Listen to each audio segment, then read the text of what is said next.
স্বাগতম আমার YouTube channel শিক্ষার প্রগতি কোচিং সেন্টারে। যদি চ্যানেলে নতুন হয়ে থাকো তাহলে অবশ্যই চ্যানেলটি সাবস্ক্রাইব করে দিয়ে পাশে থাকা বেল আইকনটি প্রেস করে দিও। আজ আমরা আলোচনা করব জৈন ধর্ম থেকে গুরুত্বপূর্ণ 100টি কোশ্চেন, যা আগামী যে কোনো পরীক্ষার জন্য খুব কাজে লাগবে। ভিডিওটি একটু বড় হবে, অবশ্যই একটু ধৈর্য সহকারে শেষ পর্যন্ত দেখবেন। চলো শুরু করা যাক।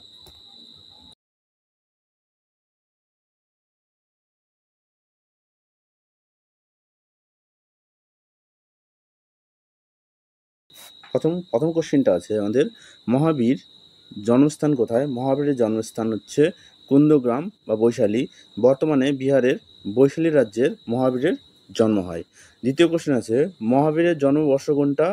এটা সঠিক জানা যায় না, তা আমাদের আনুমানিক আমরা বলে থাকি 540 খ্রিস্টপূর্বাব্দে। 24তম তীর্থঙ্কর ছিলেন মহাবীর। 24তম তীর্থঙ্কর, এটা জানতে হবে। মহাবীরের আসল নাম কি? মহাবীরের আসল নাম হচ্ছে বর্ধমান। জন্মের সময় তার নাম ছিল বর্ধমান, পরে মহাবীর নামে তিনি পরিচিত হন। মহাবীর কোন বংশে জন্মগ্রহণ করেন? মহাবীর লিচ্ছবি বংশে জন্মগ্রহণ করেন। তার মা লিচ্ছবি বংশের ছিলেন। 5 নম্বর কোশ্চেন, মহাবীর কত বছর বয়সে গৃহত্যাগ করেছিলেন? 30 বছর বয়সে তিনি গৃহত্যাগ করেছিলেন। মহাবীর কত বছর কঠোর তপস্যা করেছিলেন? মহাবীর 12 বছর তিনি কঠোর তপস্যা করেছিলেন। মহাবীর কবে জ্ঞান লাভ করেন? 527 খ্রিস্টপূর্বাব্দে। কত বছর বয়সে? 42 বছর বয়সে। কত বছরে ঘর ছেড়েছিল? মনে রাখার জন্য 30 প্লাস 12, এই হলো 42, মনে রাখার জন্য। মহাবীর কোথায় জ্ঞান লাভ করেন? তিনি জ্ঞান লাভ করেন ঋজুপল্লিকা নদীর তীরে, যা বর্তমানে জামুই জেলার কাছে। জৈন ধর্মের 24তম তীর্থঙ্কর কে ছিলেন? আমরা একটু আগে জানলাম, সেটা হচ্ছে মহাবীর। শেষ এবং শ্রেষ্ঠ তীর্থঙ্কর। জৈন ধর্মের প্রথম তীর্থঙ্কর কে ছিলেন? ঋষভদেব। এটা অনেক সময় ঋষভনাথ থাকে, অনেক সময় ভুল করে অনেকেই। ঋষভদেব, নাম হবে ঋষভদেব। সত্যতার প্রবর্তক হিসেবে তিনি পূজিত হতেন। মহাবীরের প্রতীক কী ছিল? সিংহ। এই চিহ্ন নিয়ে অনেক কোশ্চিন হয়। দেখো, আমরা একটা কোশ্চিন অলরেডি পেয়ে গেলাম।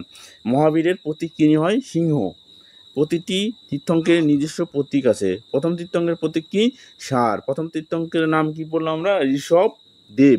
তার যে সিম্বল তা হচ্ছে ষাঁড়।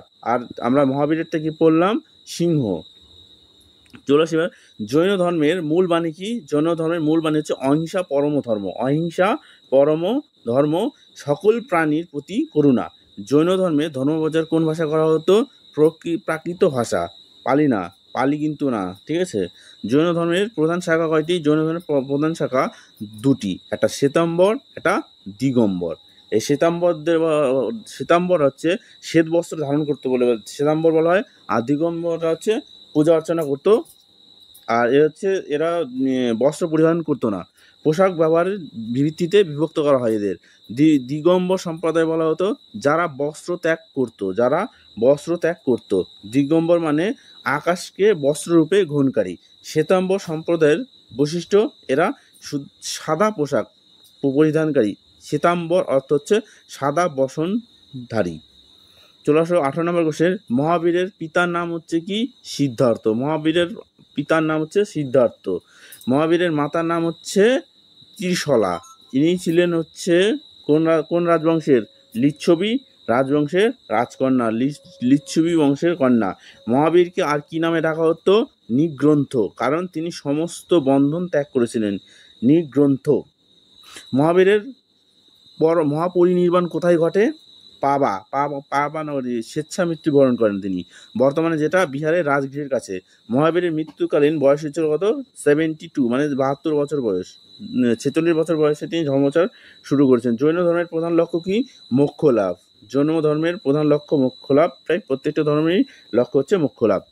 যেমন আত্মাকে জন্ম মৃত্যুর বন্ধন থেকে মুক্ত করা যায়, এটাই হচ্ছে মোক্ষ লাভ। মোক্ষ কথার অর্থ হচ্ছে জন্ম মৃত্যুর বন্ধন থেকে আমাদেরকে মুক্ত করতে হবে।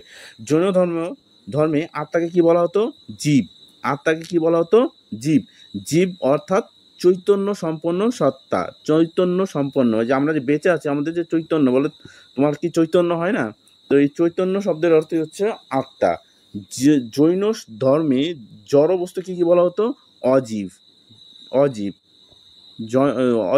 জৈন ধর্মে জড় বস্তুকে বলা হতো অজীব। যেমন পদার্থ, সময়, দিক ইত্যাদি। জৈন ধর্মে মোট মহাব্রত কয়টি? মোট মহাব্রত হচ্ছে 5টি। কি কি? অহিংসা, সত্য, অচর্য, ব্রহ্মচর্য, অপরিগ্রহ। আজকে আমরা প্রায় 100টি এমসিকিউ করব। যদি এই এমসিকিউগুলো তোমরা পিডিএফ আকারে নিতে চাও, তাহলে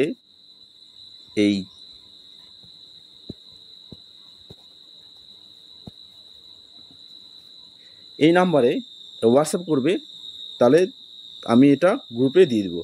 অহিংসা বলতে কি বোঝায়? অহিংসা বলতে প্রাণী হত্যা না করা, প্রাণী হত্যা না করা। জৈন ধর্মে মুক্তি অর্জনের জন্য কি প্রয়োজন? তপস্যা প্রয়োজন। সংসার ও ভোগবিলাস ত্যাগ করতে হবে। আশা করি এই 100টা জৈন ধর্ম থেকে যে আমরা কোশ্চেন সলভ করি, আগামী যেসব পরীক্ষা আসবে, যেমন গ্রুপ ডি, গ্রুপ সি এবং আপার প্রাইমারি যারা পরীক্ষা দেবে, প্রত্যেকের কিন্তু কাজে লাগবে। জৈন ধর্মে মোক্ষ লাভের উপায় কয়টি? মোক্ষ লাভের 3টি উপায়: সম্যক দর্শন, সম্যক জ্ঞান এবং সম্যক চরিত্র। জৈনদের প্রথম পরিষদ কোথায় বসে? পাটলিপুত্র। পাটলিপুত্র। এই পরিষদ মানে আমরা বৌদ্ধ ধর্ম দেখেছি যে সেটা হচ্ছে কি বলে, বৈদ্য সঙ্গীত বলতাম, সেই এখানে পরিষদ বলা হয়েছে। মহাবীরের মৃত্যুর পর এটা বসানো হয়। জৈন ধর্মের দ্বিতীয় পরিষদ কোথায় বসে? ভাল্লভী। ঠিক আছে, এটা গুজরাটের খ্রিস্টীয় 5ম শতকে। ভাল্লভী পরিষদের গুরুত্ব কি ছিল? এখানে অঙ্গ গ্রন্থ লিখিত আকারে সংকলন করা হয়। অঙ্গ গ্রন্থ, পূর্বে এটা কি ছিল? মৌখিক আকার ছিল। জৈনদের অঙ্গ কয়টি? এটা 12টি। একে দ্বাদশ অঙ্গ বলা হয়। এগুলো জৈন ধর্মের এটা জৈন ধর্মের প্রধান গ্রন্থ। জৈন ধর্মে ব্রাহ্মণদের কিভাবে দেখা হতো? সৃষ্টিকর্তা হিসেবে। এই কোশ্চেনটা অনেক জায়গায় আসছে। এই কোশ্চেনটা তারা আত্মার মুক্তির উপর জোর দেয়।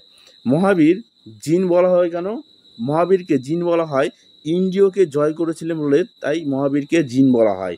তাই তার অনুরাগীদের বলা হয় জৈন।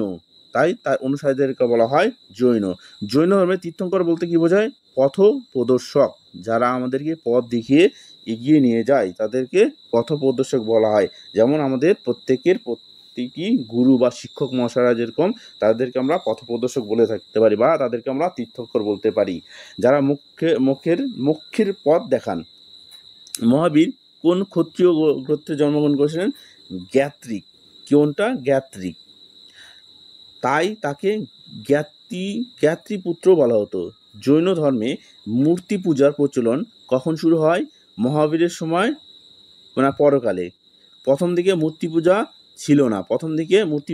ছিল না। এই কোশ্চেনটা একটু তাও চেক করতে হবে, মনে হচ্ছে কিছুটা গন্ডগোল আছে। জৈনদের প্রথম তীর্থঙ্কর কোথায় পাওয়া যায়? এটা হচ্ছে পরেশনাথ পাহাড়ে, ঝাড়খণ্ড। 20 বেশি তীর্থঙ্কর এখানে মোক্ষ লাভ করেছেন। বিখ্যাত দিলওয়ারা জৈন মন্দির কোথায় অবস্থিত? এই কোশ্চেনটা অনেকবার এসছে। এটা মাউন্ট আবুতে অবস্থিত। শ্বেত পাথরের অপরূপ কারুকার্যে নির্মিত। জৈন ধর্মে কোন রাজা সবচেয়ে বেশি অনুগামী ছিল? চন্দ্রগুপ্ত মৌর্য। শেষ দিকেই কিন্তু গ্রহণ করেন, জীবনের শেষ জীবনে তিনি জৈন সন্ন্যাস নেন। জৈন ধর্মে কোন রাজবংশ পৃষ্ঠপোষকতা করেছিলেন? সেটা হচ্ছে রাষ্ট্রকূট বংশ। দক্ষিণ ভারতে বিস্তার লাভ করে। মহাবীরকে কেসলেস বলা হয় কেন? বলছে চুল উপড়ে ফেলতেন বলে কেসলেস বলা হয়। জৈন ধর্মে তপস্যার মূল উদ্দেশ্য কি? কর্ম মুক্তি, আত্মাকে পবিত্র করা। মহাবীরের পরে নারীরা কি মুক্তি লাভ করতে পারে? শ্বেতাম্বরের মতে পারে, দিগম্বর মতে পারে না। কারণ ওই 2 দল ভাগ হয়ে গেছিল, সেই জন্যই এই সমস্যা দেখা যায়, মতবিরোধ দেখা যায়। জৈন ধর্মে আত্মা ও পদার্থের সম্পর্ক কিভাবে দেখা হয়? এক চিরন্তন পৃথক। আত্মা অমর, পদার্থ নশ্বর। যেমন আমাদের আত্মা অমর, কিন্তু আমাদের শরীর সেটা হচ্ছে পদার্থ, সেটা হচ্ছে নশ্বর, মানে সেটা নষ্ট হবেই। মহাবীরের ধর্মপ্রচার করতে কোথায় ছিল? ধর্মপ্রচার প্রধানত কোথায় ছিল? সেটা হচ্ছে মগধ ও উত্তর ভারত। রাজা অজাতশত্রুর শাসনকালে। কার শাসনকালে? এই যে এখানে সব যে পয়েন্টগুলো আছে এগুলো ভালো করে তোমরা লক্ষ্য করবে। মহাবীর কোন নগরে বেশি সময় অতিবাহিত করেছিলেন? রাজগৃহ, রাজা বিম্বিসারের রাজ্য। জৈন ধর্মে মুক্তির প্রতীক কি? শ্রেয়শ্রী মোক্ষ, সংসার থেকে আত্মার মুক্তি। মহাবীরের ধর্মপ্রচার কত বছর স্থায়ী হয়েছিল? প্রায় 46 বছর বয়স। প্রায় 46 বছর বয়স তিনি ধর্মপ্রচার করেন। জৈন ধর্মে ত্রিরত্ন বলতে কি বোঝায়? ত্রিরত্ন মানে সম্যক দর্শন, সম্যক জ্ঞান এবং সম্যক চরিত্র, একেই বলা হয় ত্রিরত্ন। এই কোশ্চেনটা অনেক সময় এসে থাকে। জৈন ধর্মের জীবের মূল বৈশিষ্ট্য কি? চৈতন্যপূর্ণ। চৈতন্যপূর্ণ। দিগম্বর সম্প্রদায়ের সন্ন্যাসী কীভাবে থাকতেন? নগ্ন, মানে হচ্ছে তাদের কোনো পোশাক পরিচ্ছদ করতো না, তারা আকাশকেই তাদের বস্ত্র হিসেবে মনে করত। শ্বেতাম্বর সম্প্রদায়ের তীর্থঙ্কর মূর্তি সাধারণত কীভাবে দেখা যায়? সাদা। শ্বেতাম্বর মানেই সাদা পোশাক। মহাবীরের মৃত্যুকালীন স্থান হচ্ছে কোথায়? পাবা নগরীতে স্বেচ্ছায় তিনি মৃত্যুবরণ করেন, বর্তমানে বিহারের রাজগৃহের কাছে। জৈন ধর্মের প্রধান তীর্থঙ্কর সংখ্যা কত? সে হচ্ছে 24টা। আমরা মোটামুটি 24টা, মাঝখানে যে 20টা তার সম্পর্কে জানতে। প্রথমটা আমরা জানি ঋষভদেব, দ্বিতীয়টা থেকে একদম আমরা তোমার 23 নাম্বার যে ছিল তারটা জানতে পারি, এবং 23 নাম্বার কে ছিল কমেন্টে জানাও। আর 24 নাম্বার তো আমাদের মহাবীর ছিল।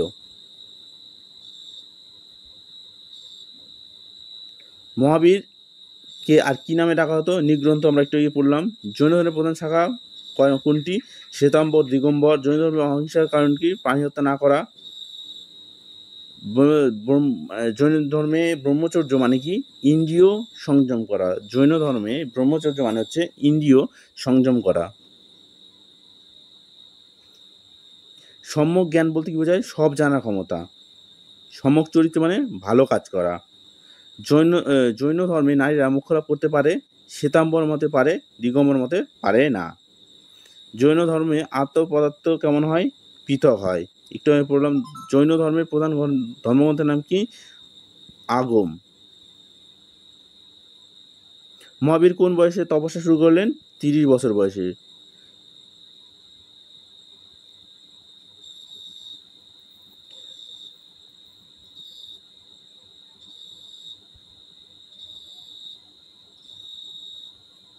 দেখো পরের কোশ্চেনগুলো প্রায় একই রকম আছে, তোমরা একটু দেখে নিও।